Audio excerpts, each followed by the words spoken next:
नमस्कार दोस्तों, लक्ष्य पाना है तो सही रास्ता चुनिए और सिर्फ उसी पर चलिए। प्यारे दोस्तों, आज मैं आप सभी को बताना चाहता हूँ कि जो व्यक्ति अपने लक्ष्य को चुनता है और उस लक्ष्य को पाने के लिए सही रास्ता चुनता है और सिर्फ उसी रास्ते पर चलता है, वही सफल होता है।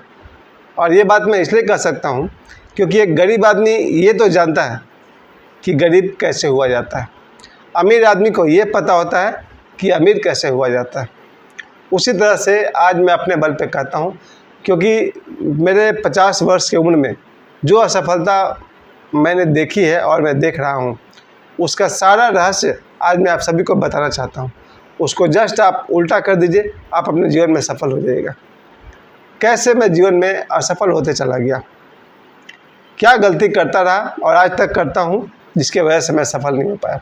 आज भी वही गलती करता हूँ, बनना कुछ और चाहता हूँ और करता कुछ और हूँ। प्यारे दोस्तों, आज के वीडियो का मेरा मकसद यही है कि लाखों करोड़ों आदमी जो दुनिया में हैं, वो करना कुछ और चाहते हैं, बनना कुछ और चाहते हैं और कर कुछ और हैं। जब मैं छोटा बचपन में साधुओं को देख करके इम्प्रेस हो गया।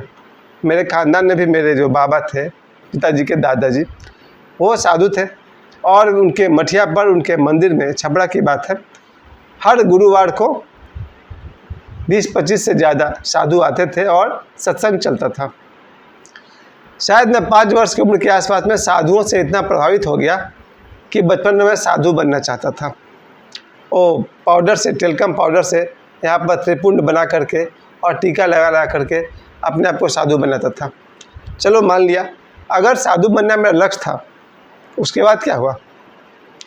उसके बाद गांव में जब शादी ब्याह में, मैं 1980 की बात कर रहा हूँ, शादी ब्याह में जब नाच पार्टी वाले आते थे और वहाँ रात भर नाच होता था, तो मैं रात भर नाच देखने जाता था। ये रहा मेरे वीडियो बनाने का मकसद। जब साधु बनना था तो नाच देखने क्यों जाते थे हम? मैं अपनी बात कर रहा हूँ दोस्तों। यही है पूरे आदमी के जीवन के बर्बादी की कथा, और ऐसी गलती मैंने 10 बार की है और आज भी करते हैं और कल करने वाले हैं। देखिए कैसे। फिर चलिए, साधु बनते बनते मुझे लगा जो लोग नाच रहे हैं, कलाकार हैं जो नाटक कर रहे हैं, उनको देखने के लिए 100, 200, 300 लोग की भीड़ लगी हुई है। तो हमने कहा कि हम ये वाला बनेंगे, हमको एक्टर बनना है। एक्टर बनेंगे तो हमको भी लोग देखेंगे। मान लिया कि एक्टर बनना है। उसके बाद मेरा स्टूडेंट लाइफ शुरू हुआ। तो जब मैं स्टूडेंट हूँ तो मुझे पढ़ाई करनी चाहिए ना, तो मैं स्कूल छोड़ करके सिनेमा हॉल जाता था फिल्म देखने के लिए। ये रहा भटकाव। स्टूडेंट लाइफ है, पढ़ना चाहिए ना, तो मैं सिनेमा हॉल जा रहा हूँ। यही है मेरे हार के, बर्बादी के कारण।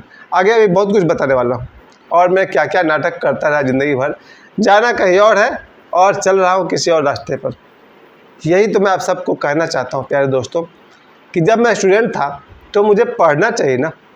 स्टूडेंट लाइफ में आदमी पढ़ाई करता है, ट्यूशन पढ़ता है, स्कूल जाता है, और उस ज़माने में, मेरे ज़माने में वीडियो हॉल का ज़माना शुरू हो गया और प्रतिदिन या तो सिनेमा हॉल जाओ या वीडियो हॉल जाओ। प्यारे दोस्तों, करना कुछ और है, कर कुछ और है। चलिए वापस आइए। और जब मैंने ठान लिया कि मुझे एक्टर बनना है, तो मैं 1995 में मुंबई चला गया। उस समय बॉम्बे नाम था। 1995 में जब मैं बॉम्बे चला गया, उस समय के नाम के अनुसार, तो मुझे एक्टर बनना चाहिए ना। वहाँ मैंने ओशो के किताब पढ़ने लगा और ओशो के आश्रम ढूंढने लगा और ओशो के आश्रम में जाकर के मैंने दीक्षा संन्यास ले लिया। अब देखिए, जब एक्टर बनना है तो एक्टर बनने के लिए क्या करना चाहिए, वो करना चाहिए ना। जब मुझे एक्टर बनना था तो मैं आध्यात्मिक गुरु ओशो के शरण में चला गया, बुद्धम शरणम गच्छामि में चला गया। और मुझे ओशो की किताबें पढ़ना अच्छा लगता था, ओशो के ध्यान शिविर में जाना अच्छा लगता था। हर संडे को कहीं न कहीं मैं जाता था उनके ध्यान शिविर में और दीक्षा लिया मैंने। अब ये देखिए, अगर आपको एक्टर बनना था तो बी क्लियर कि आपको एक्टर बनना है, तो मुझे थिएटर जाना चाहिए, पृथ्वी थिएटर जाना चाहिए, एक्टर्स और उन लोगों के पास जाना चाहिए। तो मैं चला आध्यात्मिक गुरु ओशो के पास। उसमें उम्र निकलते गई।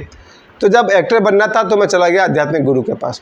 और जब मैंने दीक्षा ले ली, मुझे ध्यान करके आध्यात्मिक जीवन जी रहा था, तो उसके बाद मैंने शादी कर लिया। ये हो गया उल्टा दिशा। आध्यात्म मतलब आत्मा की खोज। अब मैंने कर ली शादी। जाना कहीं और है और जा कहीं और है। इसलिए अगर मैं अपने आप को घन चक्कर कहूँ तो ज़्यादा अच्छा रहेगा। आध्यात्मिक जब बनना था तो शादी क्यों किया फिर? क्योंकि मेरा एक दोस्त आज भी है जो शादी नहीं किया। अगर आत्मा की खोज करना है तो फिर उसमें शादी ब्याह दो दिशा का यात्रा हो जाएगा, आत्मा की तरफ जाए या परिवार की तरफ जाए। चलिए ठीक है, वो बहुत बड़ी बात है कि परिवार चलाते हुए कोई आध्यात्मिक हो जाए, बहुत बड़ी बात है। वो ओशो ने संभव करवाया और वरना बुद्ध को भी घर छोड़ना पड़ा और भगवान महावीर को भी घर छोड़ना पड़ा। चलिए वो दूसरी बात है। तो जब मुझे आध्यात्मिक गुरु बनना था या आध्यात्मिक साधक बनना था तो मैंने शादी कर लिया। ये लो, अब शादी कर लिया। उस समय मुझे याद आ रहा कि यार मुझे तो आध्यात्मिक जीवन जीना है। तो फिर ध्यान साधना की जगह पर मैं स्कूल में पढ़ाने लगा। 2005 से मैंने स्कूल में पढ़ाना शुरू किया और अंदर में तड़प ये थी कि मैंने इतना सीरियल में काम किया है, मैंने फिल्म में काम किया है, मुझे एक्टर बनना है एक्टर और पढ़ा रहे स्कूल में। ये रहा जीवन का भटकाव। प्यारे दोस्तों, आज मैं आप सभी को कहना चाहता हूँ कि जीवन में जो बनना चाहते हैं आप, उसी के लिए सही रास्ता चुनिए और सिर्फ उसी पर चलिए, इधर उधर मत भटकिए। और देखिए आपको बार बार प्रलोभन आएगा। जब मैं स्कूल में पढ़ाने लगा फिर भी मुझे लगता था यार मुझे एक्टर बनना है, तो मैं 2009 में अपने पत्नी और बच्चों को और स्कूल को छोड़ करके फिर मुंबई चला गया कि मुझे एक्टर बनना है। वहाँ जाकर मैंने GT पर एक सीरियल था घर की लक्ष्मी बेटियाँ और श्री गणेश लीला, कसक, कुछ सीरियल से मैंने फिर एक्टिंग किया। जब मुझे एक्टर बनना था तो वापस फिर धनबाद आ गया और यहाँ आकर मैंने स्कूल में फिर स्कूल ज्वाइन कर लिया और ट्यूशन पढ़ाने लगे। कुछ क्लियर नहीं है ज़िंदगी में करना क्या चाहते हो। एक्टर बनना है तो एक्टर बनो, टीचर बनना है तो टीचर बनो। जब मैं एक्टर बनता हूँ तो मुझे उसके बाद टीचर बनने फिर क्यों चलाता हूँ? क्यों लोग मुझसे कहते हैं आप मेरे बच्चे को ट्यूशन पढ़ा दीजिए और मैं हाँ बोल देता हूँ। यही मेरे जीवन का सबसे बड़ा हाल है। उसके बाद जब मैं टीचर ही बना रहा, उसी समय इस बीच मेरे पत्नी का देहांत हो गया और मैं फिर से मुंबई चला गया कि अब तो मेरा कोई बंधन नहीं है, मैं एक्टर बनूंगा। और जब मैं मुंबई गया उसी समय मेरी मुलाकात वरुण धवन से हुई थी और ये करण जौहर साहब, आलिया भट्ट और बहुत सारे एक्टर से मेरी मुलाकात उसमें हुई थी। आज जब मैं वहाँ चला गया 2 महीना के बाद फिर वापस आ गया यहाँ और आकर के फिर ट्यूशन पढ़ना शुरू कर दिया। भाई लाइफ में कुछ क्लियर नहीं है। एक तरफ आप वरुण धवन से मिलते हैं, दूसरी तरफ हम आकर के फिर ट्यूशन पढ़ना शुरू कर दिया। इतना ही नहीं, सोने पे सुहागा तो ये है कि पिछले साल एक दोस्त के बुलाने पर मैंने स्कूल ज्वाइन कर लिया। अब मैं स्कूल में पढ़ा रहा हूँ और शक्ल बार बार देख रहा हूँ आईना में, तो मुझे एक्टर बनना है। पढ़ा रहे स्कूल में और ट्यूशन पढ़ा रहे और मन में बैठा हुआ कि एक्टर बनना है। सर कुछ नहीं बन पाएंगे, ऐसे घर चक्कर की तरह ज़िंदगी जीते रहेंगे, बाएं दाएं, कुछ नहीं बन पाएंगे। और जब मैं टीचर हूँ, पढ़ा रहा हूँ, तब मेरे दिमाग में ये रहना चाहिए कि मुझे हर तरह का सब्जेक्ट जानना चाहिए। मैथ्स पढ़ो, SST पढ़ो, रात को पढ़ करके दिन में पढ़ाओ। तो मेरे मन में धुन आया कि अब मैं YouTube पर वीडियो बनाऊंगा। ये लीजिए नई बीमारी। टीचर तो था, तो टीचर बनने के लिए जो किया जाता है वो होता है ना, स्कूल में जाइए, पढ़ाइए, अच्छे स्कूल का पता करिए, अच्छी पढ़ाई कीजिए, पढ़ाई का टेक्निक सीखिए, BEd वालों से मिलिए कैसे पढ़ाया जाता है। नहीं, वो छोड़ के मैं चला गया YouTube पे। जब मैं YouTube पर वीडियो बनाना शुरू कर दिया हूँ, मेरा बहुत बड़ा सौभाग्य है और आप सभी का धन्यवाद है कि सिर्फ 6 महीना में मेरे 75 सब्सक्राइबर से आज 1704 सब्सक्राइबर हो गए। From 75 subscriber I raise to 1704 subscriber. 1704 subscribers मेरे हो गए और मैंने बहुत सारे वीडियो बनाए हैं, बनाता हूँ, रोज़ बनाता हूँ। उसके अलावा मेरे 4.5 लाख के आसपास मेरे व्यूज़ हैं। प्यारे दोस्तों, जब मैं YouTube पर वीडियो बना रहा हूँ और मेरे मकसद है दिन में फ़नी वीडियो बनाने का 3, शाम को मोटिवेशनल वीडियो बनाता हूँ जो अभी मैं बना रहा हूँ, और सप्ताह में 1 दिन स्पोकन इंग्लिश क्लास वाला वीडियो बनाता हूँ। अब जब मैं ये काम कर रहा हूँ तो मुझे बुलावा आ रहा कि भाई मेरे यहाँ नौकरी कर लो, मुझे बुलावा आता है कि भाई मेरे स्कूल में पढ़ा दो, मुझे बुलावा आता है कि भाई स्कूल में टाइम पर पहुँचो, स्कूल में पढ़ाओ, ट्यूशन पढ़ाओ। सर एक काम करो ना, जीवन में एक काम करो। अगर मुझे लग रहा है कि YouTube में मेरा जो उनका डिमांड है, I am getting very great success, मुझे बहुत अच्छी सफलता YouTube पर मिल रही है आप सबके सहयोग से। आज जब YouTube में लोग मुझे देख रहे हैं, 50 लोग, 100 लोग, 500 लोग, 600 लोग मेरे 20-20 मिनट के वीडियो को लोग देखते हैं, तो अब मेरे पर प्रेशर है कि भाई स्कूल में पढ़ाओ। अब स्कूल नहीं पढ़ाओगे, ट्यूशन वाले बोलते हैं ट्यूशन नहीं पढ़ाओ। सर कहीं का नहीं रहेंगे हम। जब यूट्यूब में सक्सेस आ रहा है तो फिर स्कूल जाओ, ट्यूशन जाओ, उसका प्रेशर बना हुआ है। अब फिर जब मैं उधर जाऊँगा तो यहाँ से कमज़ोर पड़ूंगा। मतलब क्या है सर? कोल्हू के बैल बन के रह जाएंगे, गोल गोल घूमते हुए कहीं नहीं पहुँचेंगे। लेकिन इसका हल है, और हल ये है कि ज़िंदगी में पहले तो आप शाहरुख खान से सीखिए। जब उसे एक्टर बनना था, सॉरी उन्हें, मुझसे बड़े हैं उनमें, जब उन्हें एक्टर बनना था तो उन्होंने मुंबई में रह कर के सिवाय एक्टिंग किया और कोई भी ट्रैक नहीं पकड़ा। उन्होंने सीरियल किया फॉर सेक ऑफ एक्टिंग, उन्होंने फिल्म में काम किया, आज तक करते हैं। कोई भी सफल एक्टर वही है जो सिर्फ एक्टिंग ही करता है और करना चाहता है। ओशो अगर आध्यात्मिक गुरु बनना था या सिद्ध बनना था, वो अपने ही रास्ता पर चले। जिसको धोनी बनना है वो अपने रास्ता पर चले, क्रिकेटर बने, या सचिन बनना है वो अपने रास्ता पर चले। जो लोग भी दुनिया में कामयाब हुआ है उन्होंने एक रास्ता पकड़ा है और उसी पर चले हैं। मजबूरी में, ये बात मैं स्पेशली आज करना चाहता हूँ, मजबूरी में, गरीबी में अगर कुछ दिनों के लिए कोई नौकरी करनी पड़े तो उसमें कोई हर्ज नहीं है। अगर किसी व्यक्ति को अपना भरण पोषण के लिए या अपने लक्ष्य को पाने के लिए कोई नौकरी करनी पड़े कुछ दिनों तक तो उसमें कोई बुराई नहीं है। लेकिन वहाँ भी नज़र अपने लक्ष्य पर होना चाहिए। जैसे ही स्थिति आपका साथ दे वापस अपने आप टारगेट पर आ जाइए। तो आज मैं आप सभी को कहना चाहता हूँ प्यारे दोस्तों कि मेरे जीवन में जो 50 साल की बर्बादी हुई है, न तो मैं एज ए साधु सक्सेस हो पाया, as a student I am not successful. First division से पास किए थे लेकिन कोई भी नौकरी नहीं पा सका, ये मेरी हालत थी। तो ना मैं साधु बन सका, ना मैं अच्छा स्टूडेंट बन सका, ना मैं बॉलीवुड एक्टर बन सका, ना मैं स्पिरिचुअल साधक या जो भी बन सका, और टीचर तो मैं बन ही नहीं सका, ना मैं टीचर बन सका सक्सेसफुल। और अब यूट्यूब पर जब मैं काम कर रहा हूँ, यहाँ मैं जब कंसंट्रेट करना चाहता हूँ तो मुझसे भटकाने के 1000 उपाय लगाए जा रहे हैं कि भैया इधर आ जाओ, थोड़ा उधर आ जाओ, थोड़ा उधर आ जाओ। 2-3-4 नौकरी मेरे सामने है, स्कूल जाओ, कहीं और नौकरी है, कहीं और नौकरी है, ट्यूशन पढ़ाओ। सर अगर आपकी शक्ति बढ़ गई तो अपने लक्ष्य को नहीं पा सकेंगे। लक्ष्य को वही पाता जो एक दिशा में चलता है। और मेरा सौभाग्य, मैं इस मामले में बहुत भाग्यशाली आदमी हूँ, मुझे कोई प्रॉब्लम नहीं है। ऊपर वाले की दया से मेरा घर अच्छी तरह चल सकता है, मैं कोई भी काम करूँ या नहीं करूँ। आर्थिक रूप से भगवान ने मुझे इतना लायक है, इतना लायक बनाया है, इतना दिया है कि बिना कोई काम किए ना स्कूल जाओ, ना ट्यूशन पढ़ाओ, ना कोई नौकरी करो, बिना काम किए भी मेरा घर चल रहा है और चलता रहेगा। लेकिन जो लक्ष्य होता है आदमी का कि मुझे कुछ करना है, मुझे कुछ बनना है, उस दिशा में जब आप चलेंगे तो आपको बहुत तरफ से भटकाए जाएंगे। बहुत लोग आपको अपनी तरफ खींचेंगे, आपको आपके लक्ष्य से भटकाने का कोशिश करेंगे। आपका मन भी भटकाएगा, लोग भी भटकाएंगे। प्यारे दोस्तों, अगर लक्ष्य को पाना है ना तो बहरा बन जाइए, मत सुनिए किसी का। अगर सुनना ही हो तो अपने अंतरात्मा की सुनिए, अपने अंतःकरण की सुनिए, अपने गुरुदेव की सुनिए। बाकी सबकी बात सुनेंगे तो आप जीवन में कभी आगे नहीं बढ़ पाएंगे। मैं हमेशा इस बात पर गौर करता हूँ कि लोग आपको मीठी मीठी बातें करके बुला लेते हैं और एक बार आप उनके जाल में फंस गए फिर वो आपका कचूमर निकाल देंगे। ये इस वीडियो बनाने का मेरा मकसद है। जब मैं ट्यूशन पढ़ाने की प्रपोजल मेरे पास आता है, मैंने आज तक 50 साल में मैं कभी किसी को नहीं बोला कि मुझे ट्यूशन पढ़ाना है और मुझे ट्यूशन दीजिए।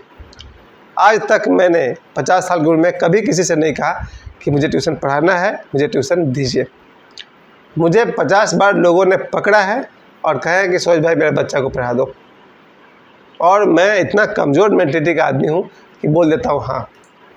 प्यारे दोस्तों, थोड़ा मुझे बहरा होना सीखना पड़ेगा। मत सुनिए किसी का, लोग बुलाते रहेंगे, आप बहरा बनकर अपने दिशा में चलिए। अगर मुझे यूट्यूबर बनना है तो यूट्यूबर बनना है, बात खत्म हो गई। पहली बात कि मैं चाहता हूँ कि मैं हूँ या आप हो, अपने लक्ष्य से भटकाने वाले आदमी का मत सुनिए। अपने लक्ष्य में आगे बढ़ने में कोई सहयोगी बनता है तो ठीक है, वरना गुड बाय। ये आज के वीडियो बनाने का मेरा मकसद है। ज़िंदगी में सही लोग न मिले कोई हर्जा नहीं है, गलत लोग को लेकर के मत चलिए, आप बर्बाद हो जाइएगा। ज़िंदगी में सही आदमी नहीं मिले अकेले चलिए। आज सौभाग्य देखिए कि स्वर्गीय रविंद्रनाथ टैगोर जी का जन्मदिन है 7 मई। और रविंद्रनाथ टैगोर जी के जन्मदिन पर मैं उनकी एक कविता का एक ही लाइन कहना चाहता हूँ, अकेला चलो रे। जब उन्होंने ये कविता बनाई थी कि तुम्हारे बुलाने पर भी कोई तुमको नहीं तुम्हारे साथ आता है तो अकेला चलो। वो बंगला में कुछ लाइन्स है कि जो तुम्हारे डाकते कि ऐशो ना, ऐसे कुछ है। अगर तुम्हारे बुलाने पर भी, पुकारने पर भी कोई नहीं आए तो अकेला चलो। रविंद्रनाथ टैगोर जी जो कहते हैं वही मैं भी कहना चाहता हूँ आज उनके जन्मदिन पर, 7 मई के दिन। प्यारे दोस्तों, सही दोस्त अगर जीवन में न मिले तो अकेला चलो, पर गलत लोग की भीड़ में मत चलो। अगर आप गलत लोग की भीड़ में उठिएगा, बैठिएगा, आपका माइंड दूषित हो जाएगा, गंदा हो जाएगा। गलत लोग के साथ उठने बैठने से आपका दिमाग गंदा हो जाएगा, आप अपने लक्ष्य से भटक जाइएगा। इसलिए जो लोग भी मेरे वीडियो को देख रहे हैं, आप सभी को मैं कहना चाहता हूँ, आपका जीवन का एक एक सेकंड कीमती है। जो व्यक्ति आपका समय बर्बाद करता हो उस आदमी को गुड बाय बोलिए। अगर मुझे पूरे वीडियो को 20 मिनट के वीडियो को अगर एक लाइन में कहना पड़े तो मैं कहूँगा, जो व्यक्ति आपका समय बर्बाद करता है उसको गुड बाय बोलिए। हीरा मोती सोना चांदी से भी कीमती आपका समय। जो आपके समय बर्बाद करते हैं वो आपके दुश्मन हैं, आप उनकी सुनना बंद कर दीजिए। जीवन में आगे बढ़ना है, अपनी मंजिल को अगर पाना है, कोई आपका कोई लक्ष्य है, अगर कोई लक्ष्य नहीं है वो अलग बात है, तो या तो अध्यात्म की ऊंचाई है या फिर आप बिना पेंदी के लोटा है। सॉरी, जिनके जीवन में कोई लक्ष्य नहीं है, या तो बहुत बड़े सिद्ध हैं, महात्मा हैं, या फिर वो बिना पेंदी के लोटे हैं। कभी इधर लुढ़क जाएंगे, कभी उधर लुढ़क जाएंगे। किसी ने कहा दुकान पर काम कर लो तो आप दुकान पर काम, मैंने किया, मैंने 5-6 बार दुकान पर नौकरी किया है। यार जीवन में क्या बनना था और हम दुकान में नौकरी कर रहे हैं, वो भी 3 महीना 6 महीना नहीं, 1-1 साल तक। 4-5 दुकान की नौकरी मुझे याद है। तो मैंने दुकान में नौकरी किया, मैंने स्कूल में पढ़ाया, ट्यूशन पढ़ाते हैं, बॉलीवुड में काम किया, असिस्टेंट डायरेक्टर वाला काम किया, जूनियर आर्टिस्ट का काम किया, कैरेक्टर आर्टिस्ट का काम किया। ज़िंदगी भर तो हम काम करते रहे, पहुँचे कहाँ? कहीं नहीं, गोल गोल घूम रहे हैं आज तक। लेकिन अब मुझे समझ में आ रहा है कि जीवन में एक तरीका सीखिए, जो लोग से भी आपको नुकसान हो रहा है, जिनसे भी आपके लक्ष्य पर पहुंचने में बाधा हो रहा है, और जो लोग भी आपके समय का 1 सेकंड भी बर्बाद कर रहे हैं, उन लोगों को गुड बाय बोलना बहुत ज़रूरी है। और शायद मैं सही आदमी का इंतज़ार कर लूँगा, लेकिन गलत आदमी को बर्दाश्त नहीं करूँगा। मैं अपने लाइफ से गलत आदमी को आउट कर दूँगा, तभी मेरा लक्ष्य पूरा होगा। मेरा लक्ष्य हो या आपका लक्ष्य हो, कृपया आज के वीडियो को आप देखते समय एक बात ज़रूर समझ के चलिएगा। आपको भटकाने वाले बहुत मिल जाएंगे, पहुंचाने वाला कोई नहीं मिलेगा। आपका अपना दोस्त, आपके परिवार के रिश्तेदार अगर सौभाग्य रहा तो साथ देंगे, वरना आपको भटकाने के लिए सब पहले से तैयार हैं। आपके सारे दुश्मन आपको भटकाने के लिए कमर कस के तैयार हैं। वो अपनी बर्बादी कर लेंगे मगर आपको बर्बाद करके रहेंगे। आपको बर्बाद करने के चक्कर में खुद भी बर्बाद हो जाएंगे, लेकिन आपको बर्बाद करके रहेंगे। ऐसे ऐसे लोग हैं आपके दोस्तों में, जो दोस्त को नहीं कह सकता हूँ, लेकिन दोस्त भी होते हैं, मुझे मालूम है। ऐसे ऐसे दोस्त होते हैं जीवन में जो आपको पहले बर्बाद करेंगे, चाहे उनके से कुछ फ़ायदा होता है या ना होता। मैं जीवन में रिश्तेदार भी बर्बाद कर सकते हैं आपको, दोस्त भी बर्बाद कर सकते हैं और दुश्मन भी। इन तीनों में ज़्यादा फर्क नहीं है। जीवन में शुभ चिंतक किस्मत से 2-3 मिलते हैं। ऐसे दोस्त होते हैं जो आपकी तरक्की चाहते हैं, ऐसे रिश्तेदार भी होते हैं जो आपकी तरक्की चाहते हैं, और आपके गुरु हमेशा आपकी तरक्की चाहते हैं। प्यारे दोस्तों, आप सब ने मुझे समय दिया, मैं आप सभी को से शुभकामनाएं देता हूँ कि भगवान करे आपके जीवन का भी कोई लक्ष्य हो और आप अपने लक्ष्य को हासिल करिए, प्राप्त कीजिए। मत भटकिए इधर उधर, आपको जो बनना है उधर चलिए। अपने मंजिल को पाने के लिए अब सही रास्ता चुनिए और सिर्फ उसी पर चलिए। मजबूरी में कुछ दिनों के लिए अगर कुछ छोटे मोटे काम भी करना पड़े, उसमें कोई हर्ज नहीं है, पर नज़र आपकी आपके मंजिल की तरफ हो। आप सभी को ईश्वर जीवन में सफलता दे। मेरे दोस्तों से आप लोगों ने ज़रूर सीख लिया होगा कि ज़िंदगी में कहाँ गलती होती है। गलती एक ही है, सबकी सुनना। ज़रूरत नहीं है सबकी सुनने की, सुनना है अपने मन की बात सुनिए। और लोग बकवास करते रहें, आपको बुलाते रहें, आपके समय बर्बाद करते रहें, उन सबको चुन चुन करके आज गुड बाय बोल दीजिए। जिन लोगों ने भी आपका 1 सेकंड बर्बाद किया है और आगे भी करने वाले हैं, उन सबको चुन चुन कर ज़िंदगी से गुड बाय करिए। मुझे समय देने के लिए आप सभी को बहुत बहुत धन्यवाद।